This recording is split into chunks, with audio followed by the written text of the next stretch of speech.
Things we forgot we already knew: the postcard industry is dying. The country's oldest postcard publishers, J. Salmon, has been churning small colored squares of card out of its factory in Kent for more than 100 years. Until now. The fifth-generation brothers who still run the company have sent a letter to their clients, advising them that the presses will cease printing at the end of the year, and they will sell off their remaining stock throughout 2018. It's a sad demise for a company that brought us some iconic images of our country. The firm's story began in 1880, when the original J. Salmon acquired a printing business on Sevenoaks High Street and produced a collection of 12 black and white scenes of the town. In 1912, the business broke through into the big time by commissioning the artist Arkansas Quinton, who produced 2,300 scenes of British life for them, up until his death in 1934. From Redruth to King's Lynn, his softly colored, highly detailed watercolors of rosy milkmaids, bucolic pumphouses and picturesque harbor towns earned him a place in the hearts of the public. J. Salmon did photographs. It did cheery oils of seaside imagery titled with a garrulous enthusiasm, "Eat more chips, son, Sancy, we're going camping."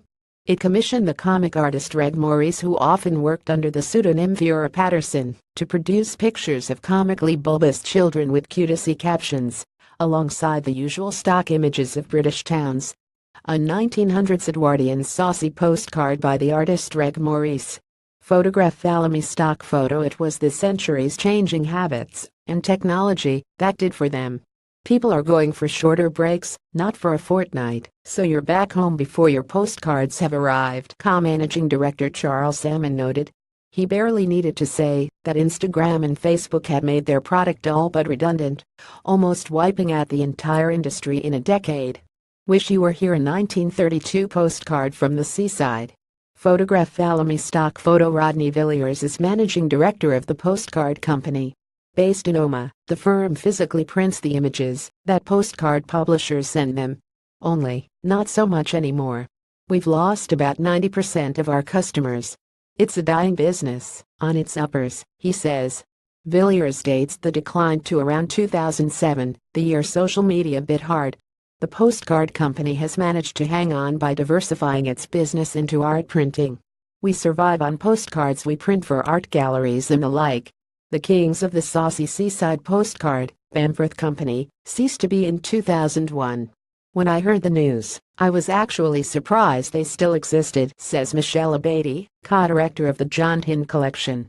John Hind was once J. Salmon's biggest rival. It sold 50-60 million postcards a year at its peak in the 1960s, but it too shuttered about 4 years ago. The licensing for its rich archive of images was sold off and repurposed in art books. This may be the fate of J. Salmon.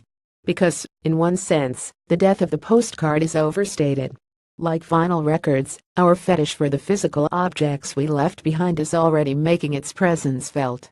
If you go into Waterstones now, they sell lots of postcards of book covers, Abatey points out. The idea itself isn't dead. As a decorative object, people still want them.